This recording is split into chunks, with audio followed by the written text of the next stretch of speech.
This is Geek Gab with your host, Dorrinal, and me, Daddy Warpig. We are back. Geek Gab for Monday, November 25th, 2024. Happy Thanksgiving, everybody. Thanksgiving is coming up in like 3 days. Monday, Tuesday, Wednesday, 3 days exactly. Sorry, I had to break down and count on my fingers to get the right day there. Do you ever have to do that? Every day. We've been given, most of us have been given 10 digits for a good reason. Um, Today we're going to be talking about Gladiator 2 and whatever else comes up in the course of our awesome and, uh, if I may say so, educated discussion. Don't forget to mention unusually handsome. Yes. So news. Elon Musk was tweeting about WotC's Dungeons and Dragons this week. Yeah, I'm glad you mentioned that. That was huge. There, Apparently, he played it back in college and misses those days and was upset about them slagging down Gary Gygax and Dave Arneson. that's right. But this stuff has been going on for, that video's been out for a week or two. It's amazing that Elon able to put his star power behind it because we had a few celebrities like Mark Kern post about it, and I think that he's the one that Elon responded to. Yes. Uh, and this is the thing. I think you mentioned it. Did you mention this last week? How Wizards of the Coast absolutely hates um, Gary Gygax and all the other creators who are no longer around to defend themselves. It is really, really scummy for a company to be making money off of someone's hard work and then to cut out all mention of their names. Now, some people may jump up and say that uh, may mention that TSR kind of did that themselves at one point and started to cut out all mention of Dave Arneson, and that's fair. I think that's a fair observation, and I think that was kind of scummy for TSR to do it at the time they did. Um, but even so, TSR was still staffed by people who had a hand in creating Dungeons and Dragons at the time. Whereas Hasbro and the people in Wizards of the Coast had no hand in creating Dungeons and Dragons. And in fact, this latest edition is almost entirely antithetical to the spirit of Dungeons and Dragons. And yet they're still here trying to erase the history of the game, trying to erase the spirit of the game, trying to turn it into something that it is absolutely not, and at the same time, forgetting to mention the creators. And when they do mention the creators, um, completely impugning them, impugning their character, and saying really awful things about them.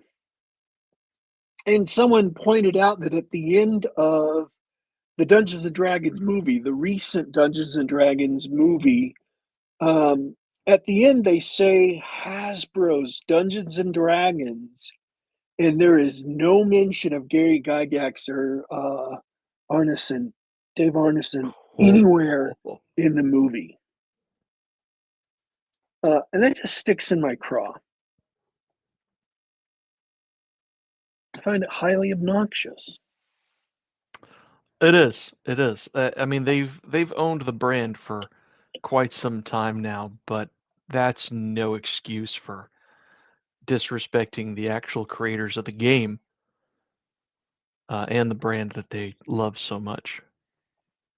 I have not paid attention to Shadows of Mordor, or Shadows of Middle Earth, or the other movies or cartoons or video games that came from Lord of the Rings and The Hobbit. But it would shock me and surprise me if, or like Rings of Power, it would shock me and surprise me if they removed all mention of J.R.R. Tolkien's name. And if they have, that would be just as odious. To remove the name of a man who spent 17 years building the mythos, building the world, building, the languages, the characters, the history, the genealogy, only to have his name erased as if he contributed nothing. I find that really disturbing. If that had happened to J.R.R. Tolkien, and I'm not saying it did, I would find that just as disturbing as removing Arneson's and Gygax's contributions to the game. Absolutely. I mean, it can't be said enough just how scummy these people are. So of course, every time Elon Musk comments on something, there are always people who comment after him saying, "Why don't you buy Dungeons and Dragons?" How much? Unfortunately, I don't think that's going to happen in this case. Um, but the good news is we may see, as Wizards of the Coast continues to degrade and destroy the reputation of Dungeons and Dragons, we may yet see other people come along and provide superior alternatives. And I think that would be, we haven't yet, because it seems like the vast majority of the quote unquote the industry has decided to join Wizards of the Coast in the Suicide Pact, but that is not an eternal situation that shall never be ended. Uh, that just means that it is open for people who are talented and creative to come along and step up. And the fact that that hasn't happened yet, doesn't mean it will never happen. Uh, we're just waiting for people who are talented enough, people who are creative enough to rise up and break through. Um, and it may be that there's people out there who are just, earning their bones, so to speak, which means they're working hard, they're honing their skills so that you just have to spend time practicing, you just have to spend time getting better.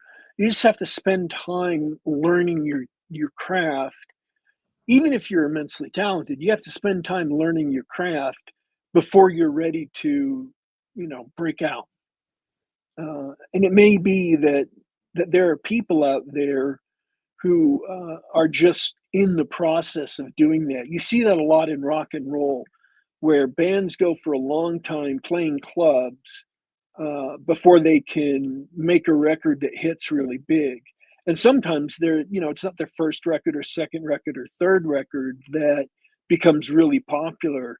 It's their fourth or fifth. Um, and some bands have gone a couple decades before they become noticed publicly. Um, so we may just be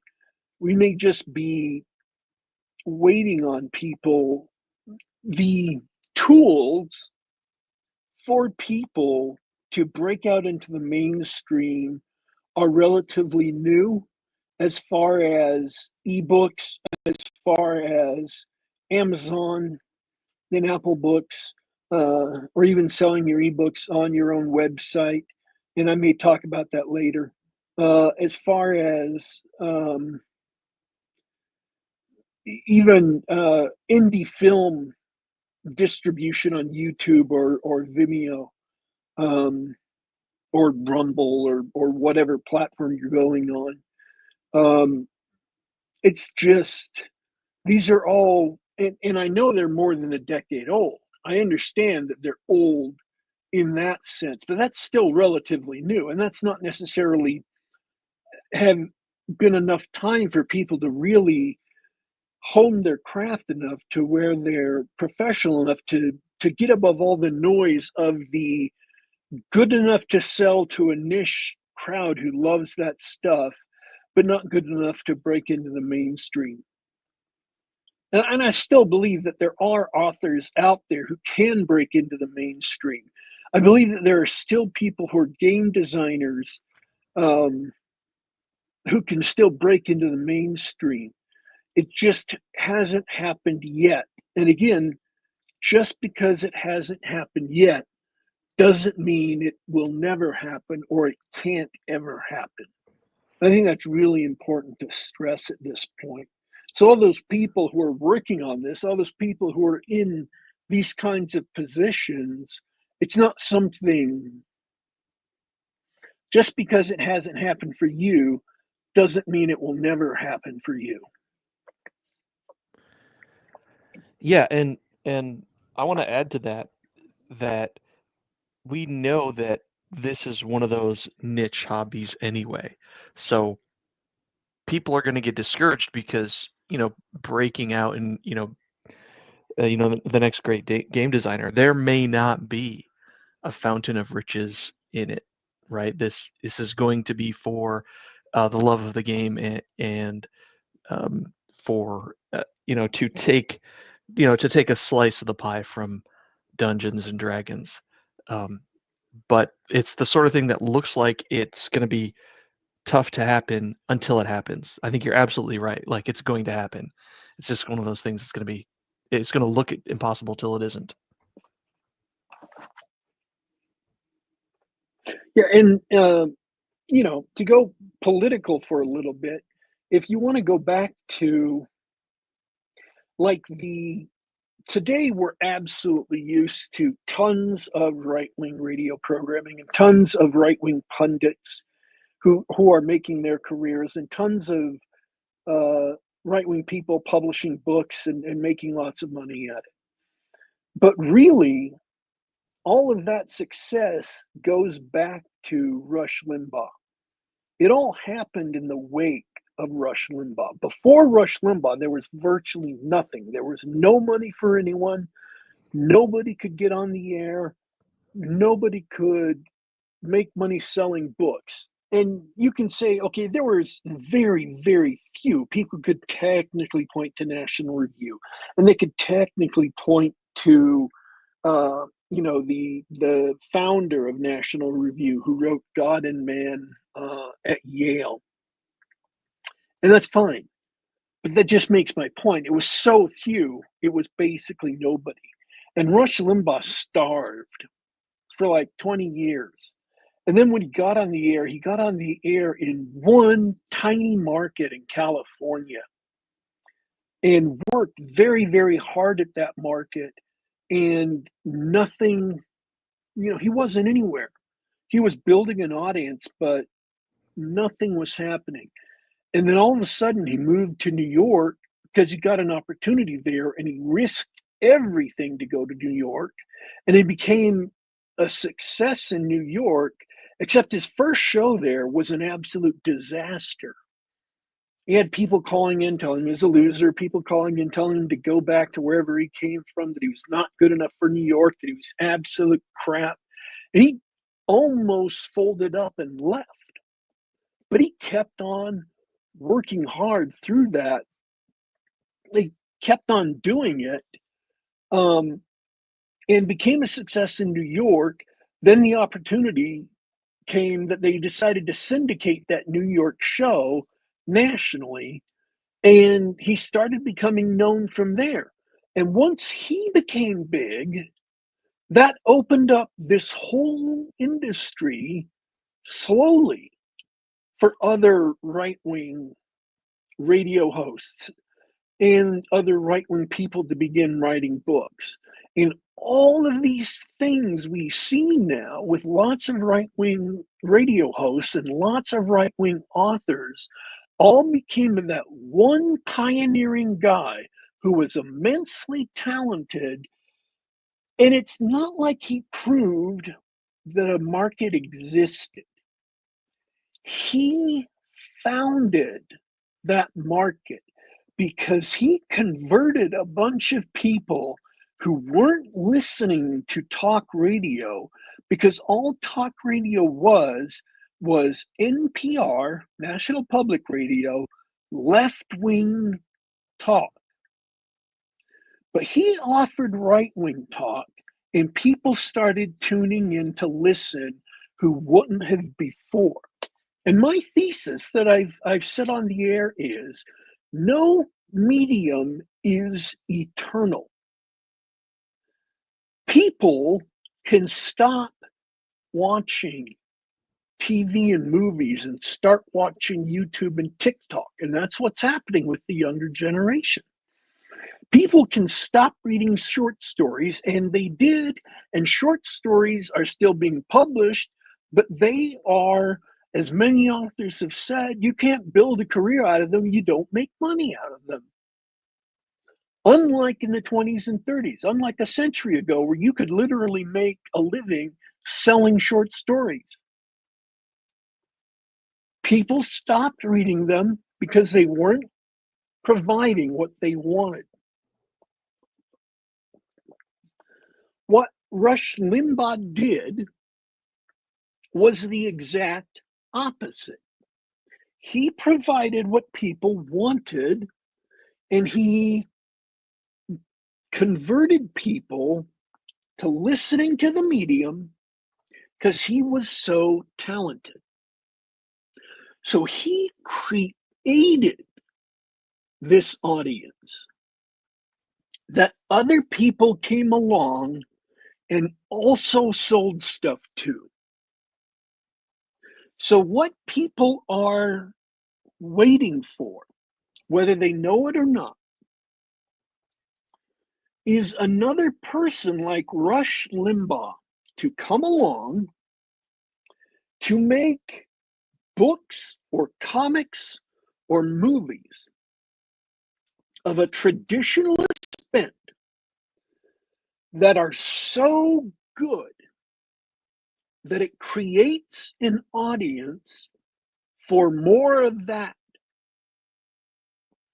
And then other people who may not be as talented as the pioneer, but are still good and talented people in their own right, can sell additional material to that same audience.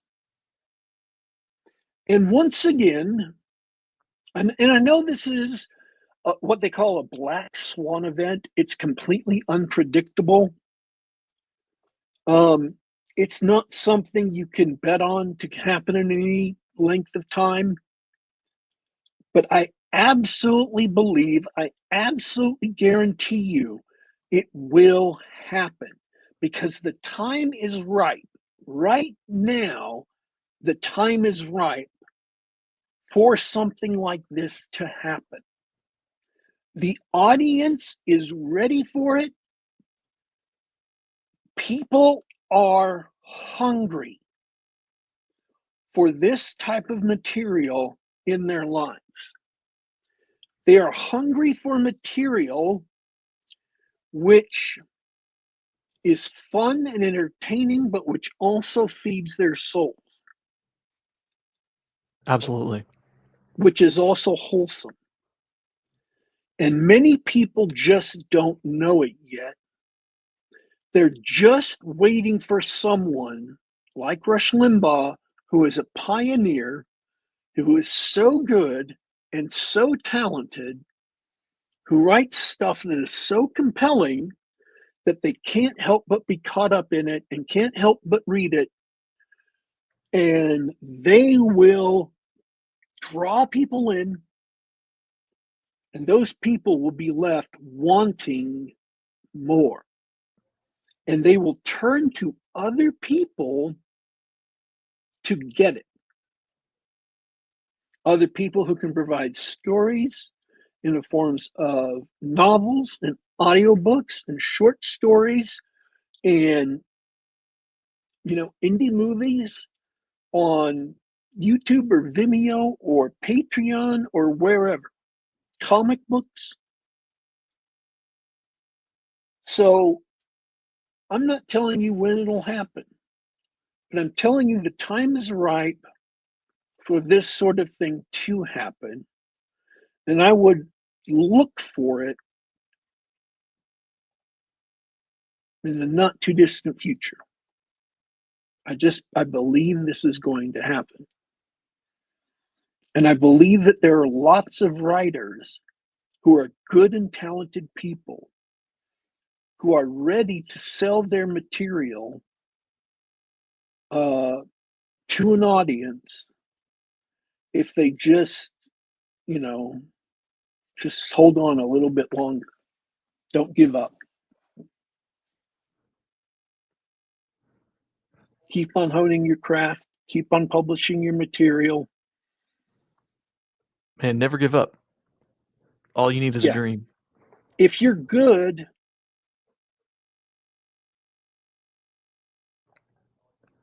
maybe all you need is for someone to forge that audience for you, and you'll be ready to sell. Because it can and it did happen. So. And you're right. Like there's a hungering for good, wholesome entertainment, and not the corny, Kevin Sorbo type movies that you put out. You get from the Christian right or something like that. It's not going to come from the Blaze. It's just going to come from someone who wants, honest to goodness, real good entertainment. Yeah. Or something that's not preachy, something that, deals in real life, writing that's dark sometimes, writing that expresses human sexuality in it, writing that has real villains and real threats, but writing that has hope, writing that has heroism, writing that is honest. Tolkien didn't have sexuality in his work, and that's fine, because Tolkien was writing. He was an Edwardian gentleman. He was writing to at a different time to a different audience. But Conan Esquire, if you can remember that account, wrote an essay to a magazine called, I believe, Men's World. And they're a publication. Man's World, issue 10. And I got it solely so I could read his essay. But it is an incredibly good essay. April 2023 issue, Man's World. And I don't know where exactly you can get it. It looks like it's by Raw Egg Nationalist.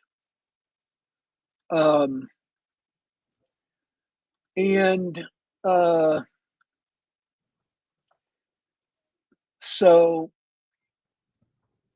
I want to let me flip down to the essay. It is about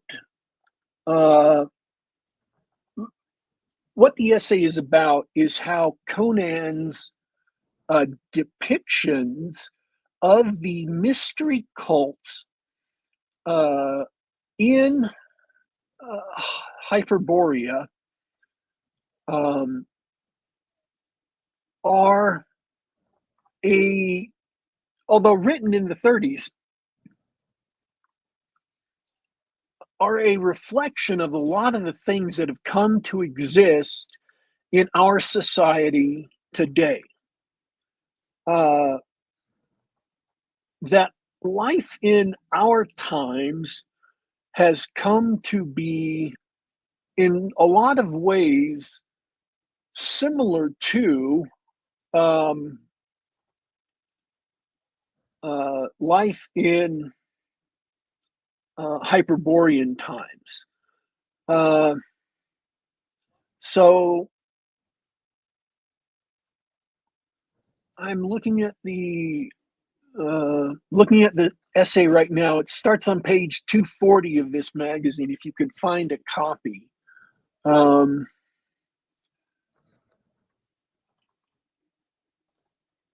so let's look at.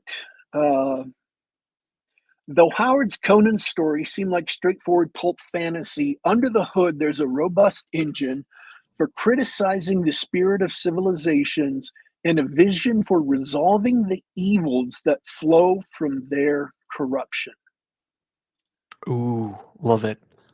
That's a great Um, line.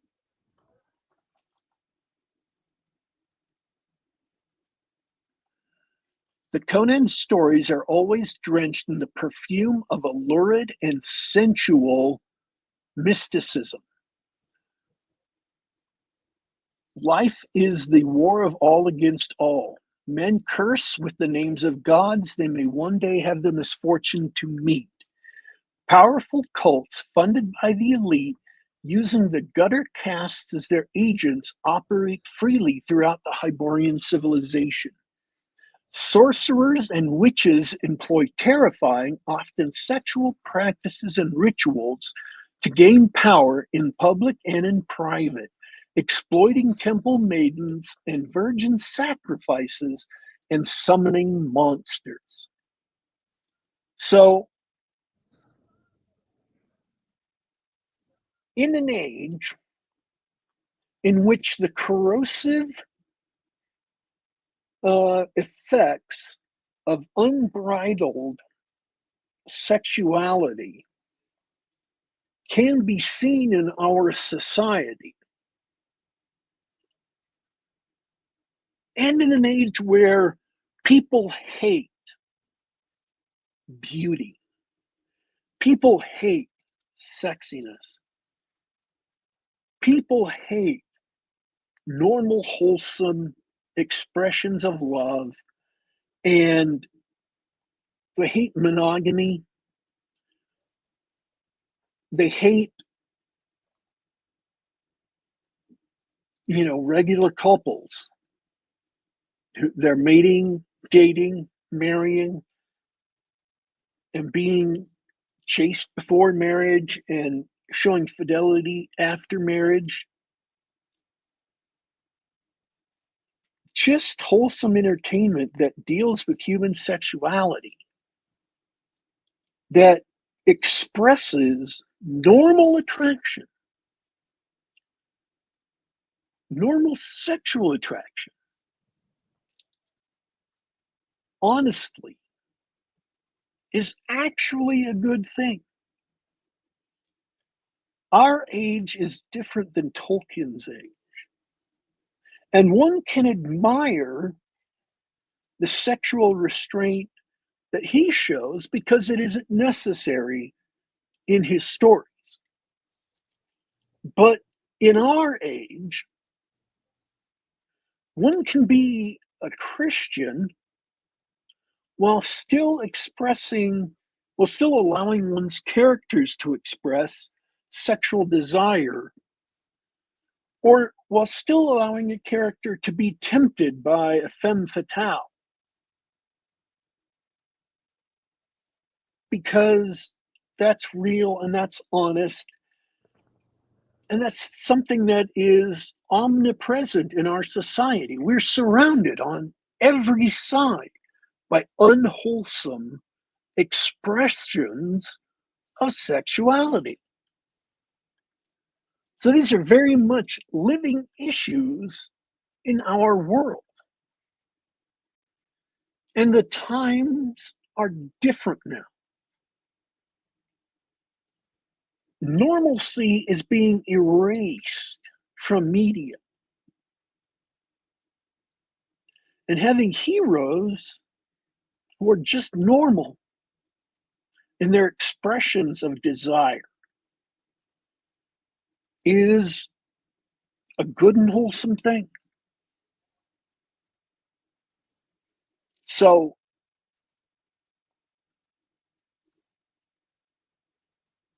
that's why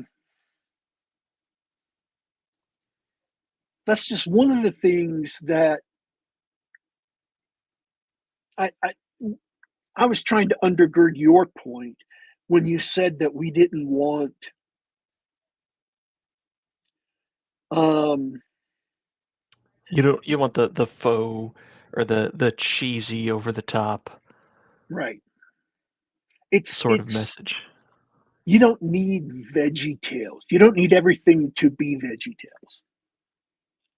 Um I'm not saying veggie tales is bad, but if you're writing an action adventure book that's kind of aimed at adults, you don't need to have that kind of limited view of adulthood. Um, you don't need to be cheerful and good as if all the time. You don't need to write this as if a minister in the 18th century is reading it and shaking his head. You need to be honest. Um, so I agree with what you were saying. I was just trying to undergird that. People talk about violence as if violence in the movie causes violence. And the fact is, what is important when depicting violence is its uh, context.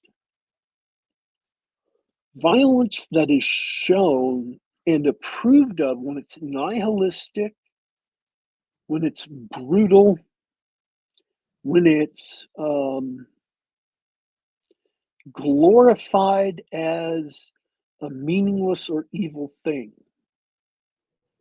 Um, in other words, movies that show violence that is approved of to be evil violence that is approved of in a movie or book leads people to do evil violence. Violence that is shown in a moral context is actually helps people, especially men, to channel their violence in a moral way. So you don't have to be afraid of depictions of violence in your book. If your heroes are being heroic, you can have phrases like the bullet hit him and his skull shatters and his brains got blown all over the wall or whatever. So long as that was presented in a moral context.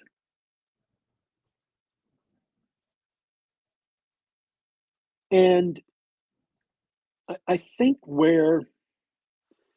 and this is where I think a lot of people, again, I'm speaking in particular to Christians, um, but I think this also goes for Jewish writers or anybody. In the Bible, it says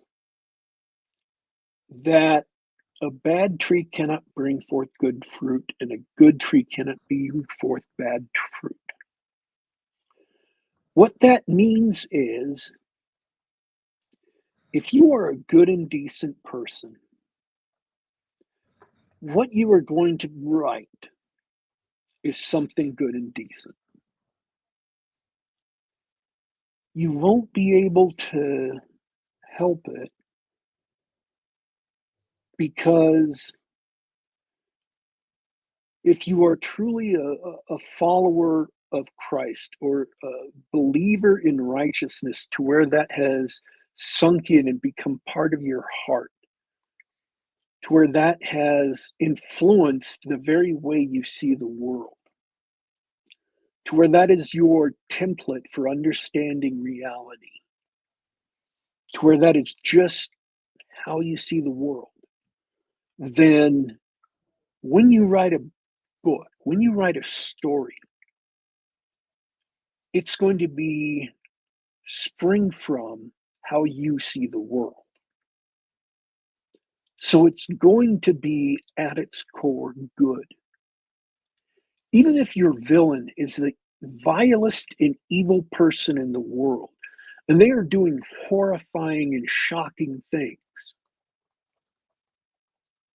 And there is a message there from editors that it's really easy to go too dark, and that drives away an audience. So you don't want to do that just in terms of, selling your material. But your heroes, hopefully your protagonists, will be good and decent people, because how you see the world is that good and decent people fight evil. So you don't have to be timid. You don't have to worry. You don't have to check yourself at every step of writing your book uh, to stop and say, oh, is this good? Am I following the Bible? Would Christ approve of this? Now, there may be times where you feel like something you're writing is wrong. And I would always encourage you to listen to those times, but not when it arises from a sense of worry or timidity, um, or needless guilt. Oh, what if my mom reads this? What is she going to think? That sort of thought is not helpful.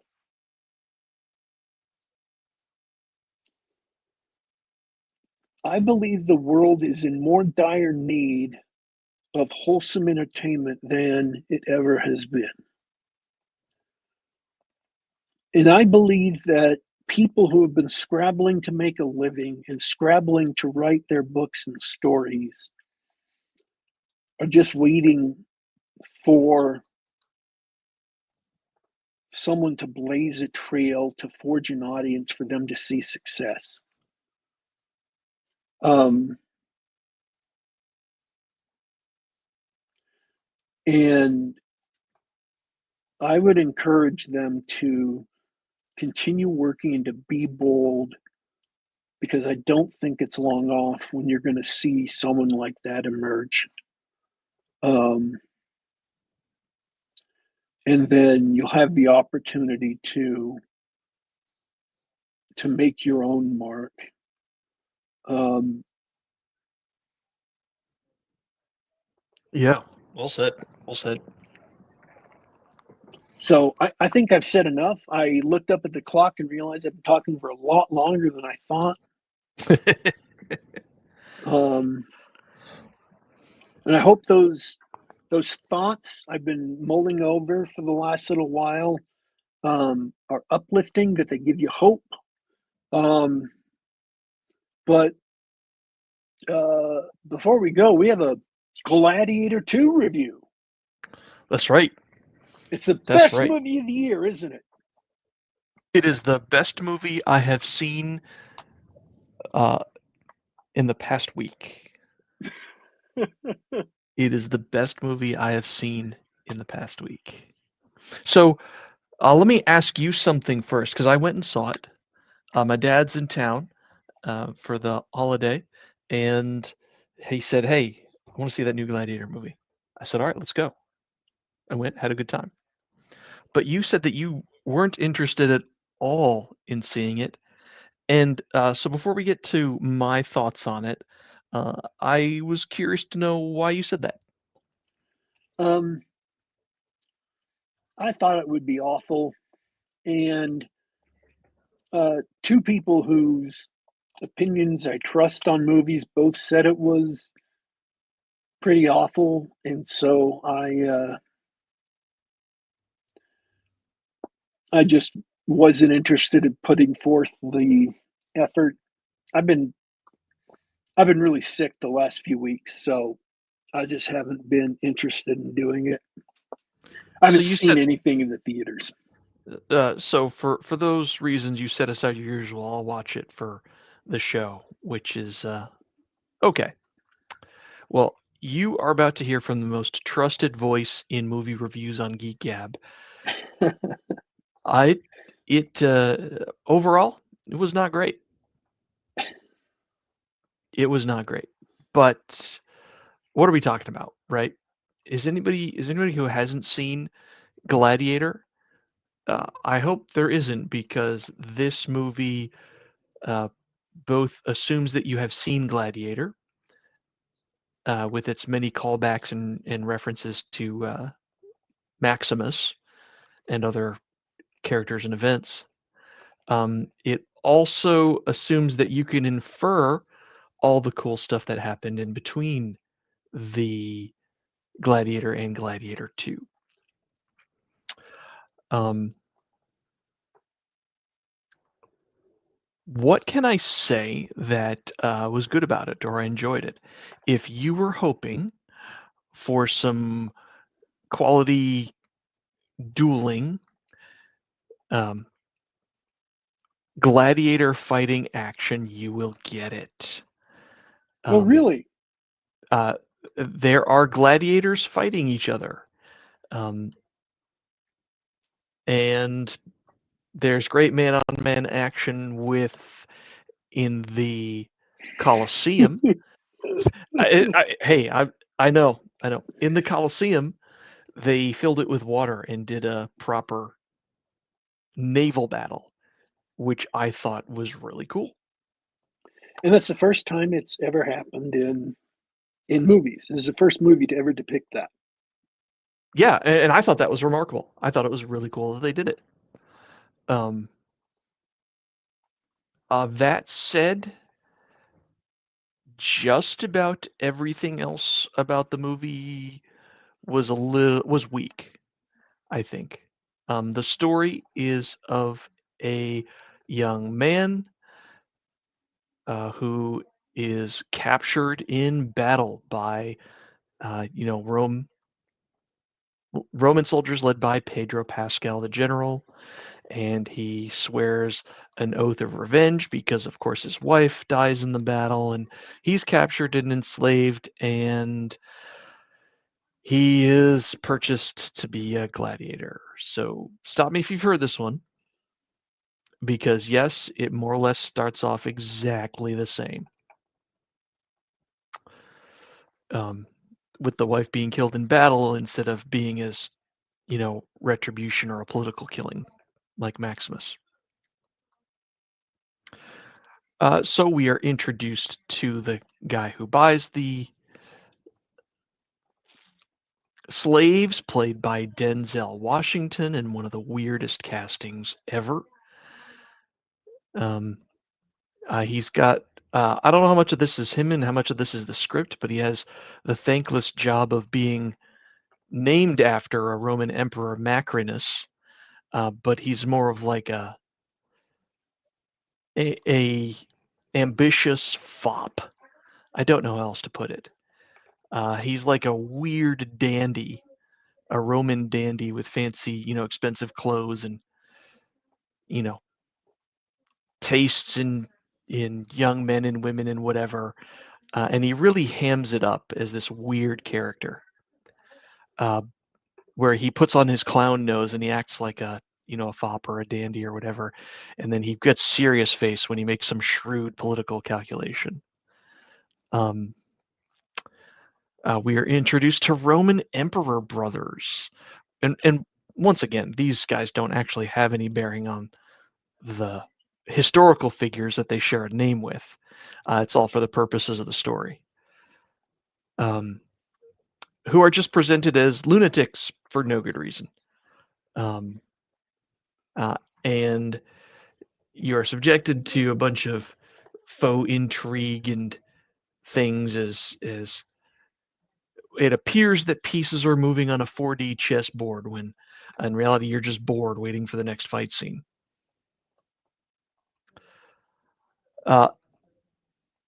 And the fight scenes happen, and I gotta say, where Gladiator had outstanding choreography and sets and everything like that, this film leans into computer generated blood splats, and all the animals are drawn on screen, and I tell you, that's a huge disappointment for all the work they put in on the costumes and the sets and getting top tier actors. And oh, I'm sorry, did I say top tier actors? I meant expensive actors.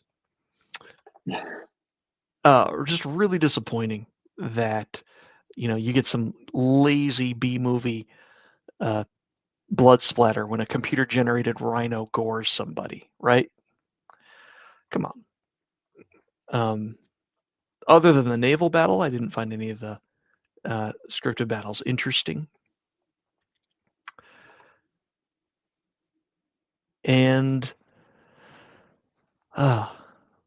what else? The story about the the gladiator, whose identity is, well, frankly, it's spoiled if you look at IMDb like I am. So if you care about spoiling something but 15 minutes into the film, yeah, it's the little boy from Gladiator 1. I spoiled it.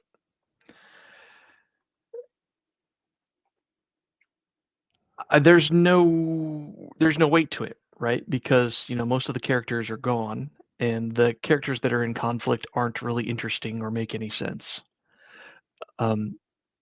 So overall, what I'd like to say is that the story is very weak, and the fighting is good and or acceptable anyway. If you wanted, hey, just show me the cool gladiator fight scenes, you're gonna get a few, right? Are you gonna get a satisfying story? No. Are you gonna get a satisfying payoff where necessarily the the good guy has to square off against the bad guy, but in this case, the bad guy is not a gladiator. It's just Denzel Washington struggling for his life. Um, it's not really satisfying as a climax or anything. So once again, really weak story, insane choices in acting and characters and everything like that. Shoehorning a gladiator story, repeating the plot points from the first one, at least at the beginning, or throughout the movie, because of course there's a rebellion and the emperors are overthrown and killed and whatnot. So you're recapitulating a lot of the same plot points where a more traditional rebellion story might have been a lot more satisfactory. Like, for example, if the child Lucius from Gladiator grew up to be a great general and he led a foreign army in to, sack Rome and reclaim his, claim his rightful place as emperor, right? That would have been more satisfying than making it yet another gladiator film. And he has to be a gladiator in this one, right? I think you get what I'm saying, DW. Yeah. So yeah, really weird choices, really disappointing. I'm gonna say it. I think it's safe to say it now. I don't know if he's always been because he's made a couple of my all-time favorite movies. I think I'm gonna say Ridley Scott's officially a hack now. I can't say it any other way. His last couple of movies have not been good, and they've not been good in ways that are just him being lazy. Yeah, he needs if he's going to put out another great movie, he needs better material, and he doesn't have it here. I've heard people say it's worse than Napoleon. I didn't see Napoleon, so I can't say. I doubt it. I doubt it. From what you said about Napoleon, I sincerely doubt this was worse than Napoleon. You're really, if you don't care about stupid story stuff and you just want to watch some Gladiator stuff, you'll find it at worst mediocre. Um, but I don't think it's a good movie. I don't think it's going to do very well in any sense of the word. And you know, Ridley Scott's disappointments are continuing to stack up. Oh, but I do want to address other things I've seen on the internet, and I tangentially said this a few minutes ago, but anybody who is complaining about the accuracy of the characters, um, similar to films like Napoleon, like, oh yeah, this guy's named Macrinus, but he's actually he shares nothing in common with the actual Roman emperor. If you recall, same thing for and the same thing applies to the emperors in this film. They take their names from Roman emperors who would have lived around that time. This isn't those guys. Um, Shut up. Who cares? Right? These are obviously characters made up, inspired by, Roman emperors' events to tell this story. Okay. Um, no one cares. It's fine. It's not the reason it's a bad movie. Um, so if you're a stickler for accuracy in your Roman, I don't know, go watch Ben-Hur with Charlton Heston. I hear that's real accurate too. And it's a really good movie. But the same thing was true in Gladiator, right? Gladiator, which was actually a really good movie and entertaining to watch. Yeah, that guy wasn't, as far as we know, that guy wasn't Marcus Aurelius. Commodus was a little closer to truth, but Commodus reigned for 30 years. It wasn't this little thing where he showed up, threw a tantrum, and got killed in the arena, right? It was all fiction. It wasn't even fictionalized. It's straight up fiction. Anybody worried about the accuracy with respect to historical record, shut up. As that has no bearing on whether it was a good movie or not.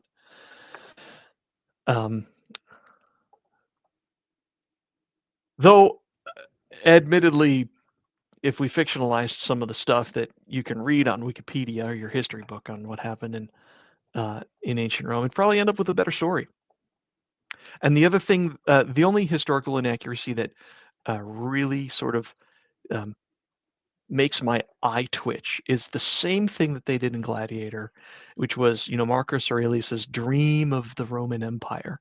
And this dream of the Roman Empire suspiciously sounds a lot like, modern or postmodern America, right? It sounds suspicious like, no, I don't think Rome was intended to be this great city of melting pot where everybody comes and gets rich and gets along.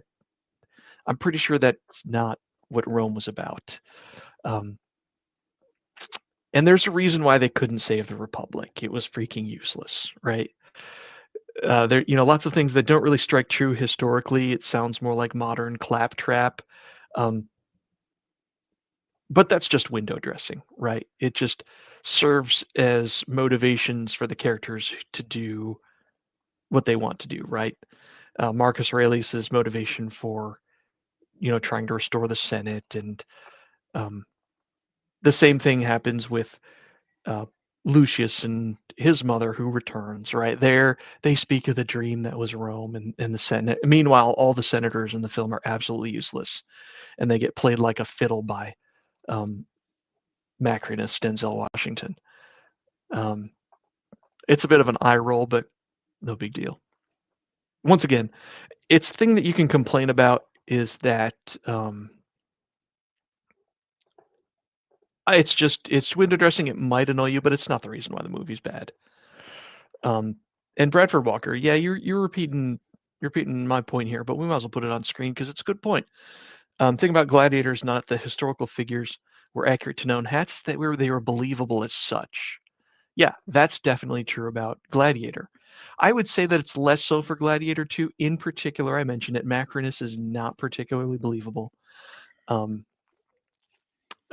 We would need a whole nother movie, really, and I hate prequel movies, but we would need a whole nother movie, and that might be an interesting story on how he, decided that he was going to try to become a power broker in Rome and ultimately unseat an emperor, right? And the same thing.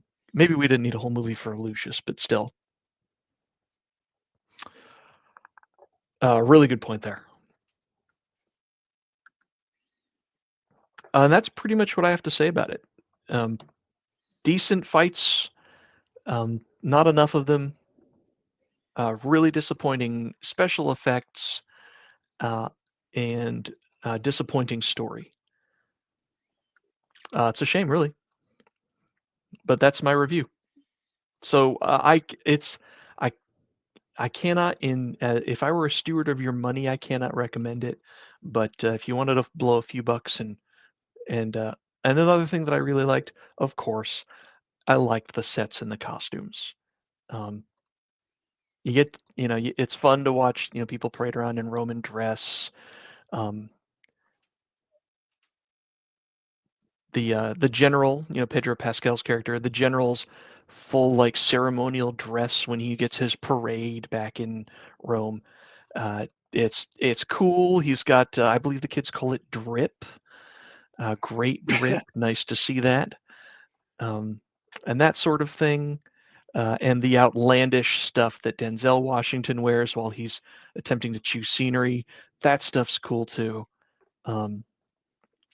It just serves a pretty mediocre script, but you'll know if you'd enjoy it or not.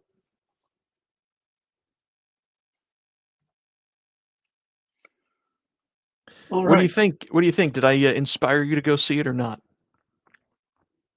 You inspired me to maybe check it out when it comes to streaming. Yeah, probably put it on 2x speed and mute it, I guess. You got to understand, it takes me a half-hour drive to get to the movie theater. I do not I, recommend that for this film. I will say that I had a great time. My father liked it quite a bit, and we enjoyed ourselves. And I didn't. I left the theater thinking, that wasn't good, and not thinking, man, I want my money back. tickets and a popcorn and drink around here are now up to $30. So Woof. I really have to be, I really have to have a strong feeling that a movie's decent for me to want to check that out, Yeah, really. or be very dedicated to watching it for the show. Um, Anyways, folks, if you haven't heard about it, there is a video on YouTube from a company um, that makes a video production pack, a program. They're called Otoy, Otoy, and it's called Star Trek Unification. So I would recommend doing a search for Star Trek Unification on YouTube and checking that out. It's not very long, it's just a couple minutes long, and it was made entirely in their. The effects were made entirely in their software program, but shot on real sets. And it's very, very impressive, and it does not use AI. You're going to think it uses AI, but it does not use AI. So, this is where animation of characters is going, and it's really, really good. Do you have a link for that handy so I can put it up on screen? No, that's why I said people should search for it, because Search for it.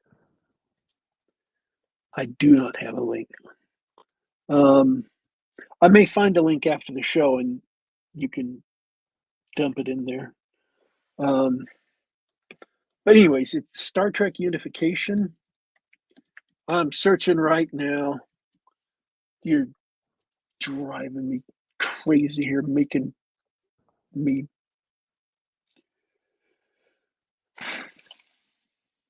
Oh yeah, yeah. No, we gotta get that link up for everybody. Sorry, not sorry. This is the first I've heard of it. This is really cool. I'm glad you brought this to my attention. I've never been a huge Trekkie. Um,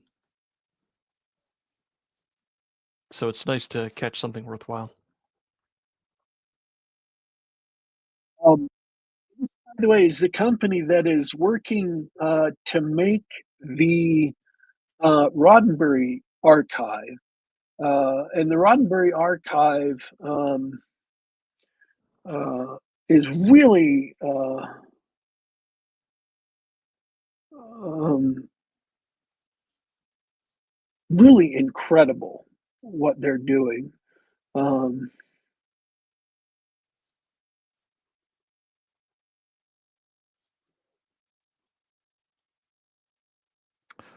The Roddenberry archive, is that just all all of the episodes of Star Trek or something else?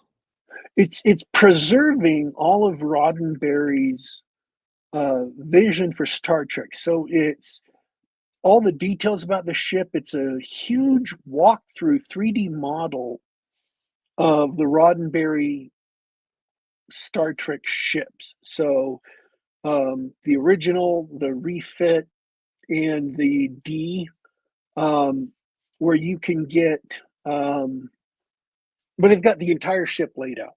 Somebody has worked up blueprints, and there's a 3D walkthrough you can do on like the Apple Vision thing, and something else as well. It's got all the details from the technical manuals. It's got interviews from the cast and crew. Um, and Michael Okuda, who worked on the technical details for the movies.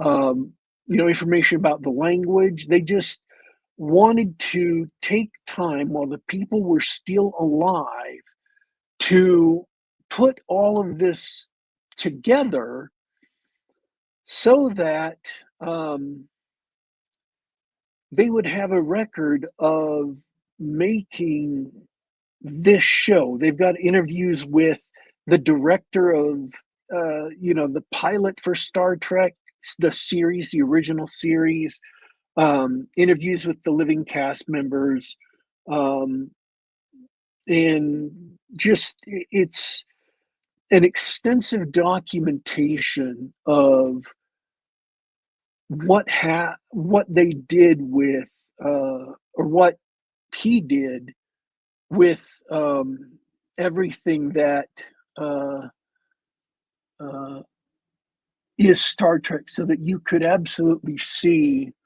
um, uh, absolutely see what everything in uh, in and about the show was, including like um, the reception of the show, the production of the show, how they got money for it, redoing, the cage. I have finally found the link. Um, so I'm talking at the same time I was desperately searching for that. I've gone ahead and put it in the private chat so you Good can add it job. to the notes. Star Trek Unification. Um, Cool. so, uh,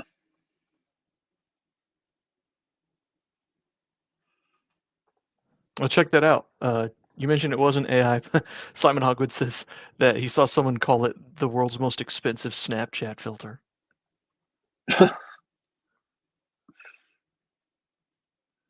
um, so, anyways, that's just the last recommendation I wanted to get in before we go. It's not quite a review. It's just me saying, yeah, I enjoyed it. It was 10 minutes of my time that was worth watching. So it was worth watching both as a little piece of drama and also worth watching to see where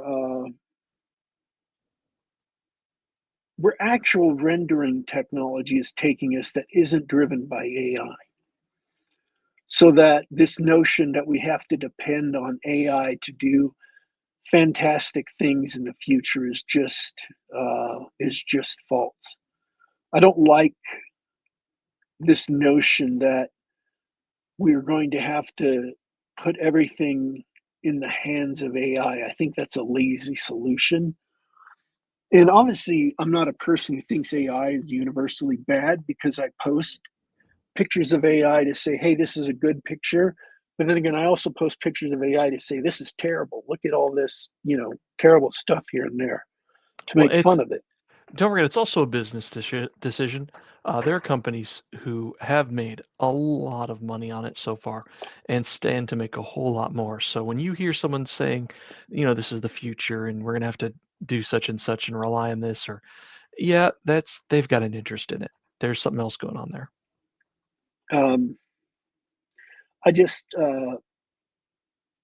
I think AI can do some impressive things, but the notion that people are going to turn over control, skill, quality, and results lie in, and mastery always lie in the fine details that people are able to bring to their work. And the problem with AI is you are turning all the fine details over to something that is, by its very nature, you're not able to control the fine details. You're giving it a vague guideline and it goes out and does all the fine details for you. And that will never be as good as you specifying the fine details yourself. And that means what you're doing is it's lazy. It's lazier than working hard and picking all those details yourself as best you can. So I uh, I like thinking of things that AI can do for amateurs. I think it'd be fun to say, hey, remake Casablanca, but put in these two modern actors and put it in color or whatever. But the notion that directors and are just going to turn their directing jobs over to I think is a nightmare. I just don't think you're going to get good cinema with that. I think you're going to Yeah. get garbage. Yeah, I agree. So I think AI art is fine for concepts, for roughing out concept art. You occasionally will get great results from it, but I think you have to wade through a lot of garbage. Uh, and if you've got a good artist that can do good work, they're worth tens of thousands of AI pictures if they're willing to do the work. So, all right, we are out of time. Way out of time, but it was good talking to you, and talked about some really interesting stuff today. And I hope people who will go back and re-listen to this uh, for your words on keeping up hope and keeping at the work you want to do and really producing something worthwhile. Um, and so I hope everybody enjoyed the show. I certainly did. Great. I don't have any final words today, so I will just say this. Thanks, everybody, for tuning in live. And thanks, everybody, for who will tune in later. This has been Geek Gab for Monday, November 25th, 2024. Please click the like and click subscribe. Click the bell icon to get notified as to when we go live. Happy Thanksgiving, everybody. We are here just about every Monday, 10 p.m. Eastern, 7 p.m. Pacific. I'm working on getting some big names for a guest shot sometime soon, so that'll be exciting if it happens. I'm not going to say who yet because if it falls through, then nobody will be disappointed except me. But we're available on youtube.com/geekgab. Once again, that's youtube.com/geekgab. You can also find us on soundcloud.com, on the Apple iTunes Store, and on the Google Play Store. Listen to us on the web. Download us to the device of your choice. And listen to us on your own computer. We are signing out for today, folks. But don't you worry. Don't you fret. We will be back.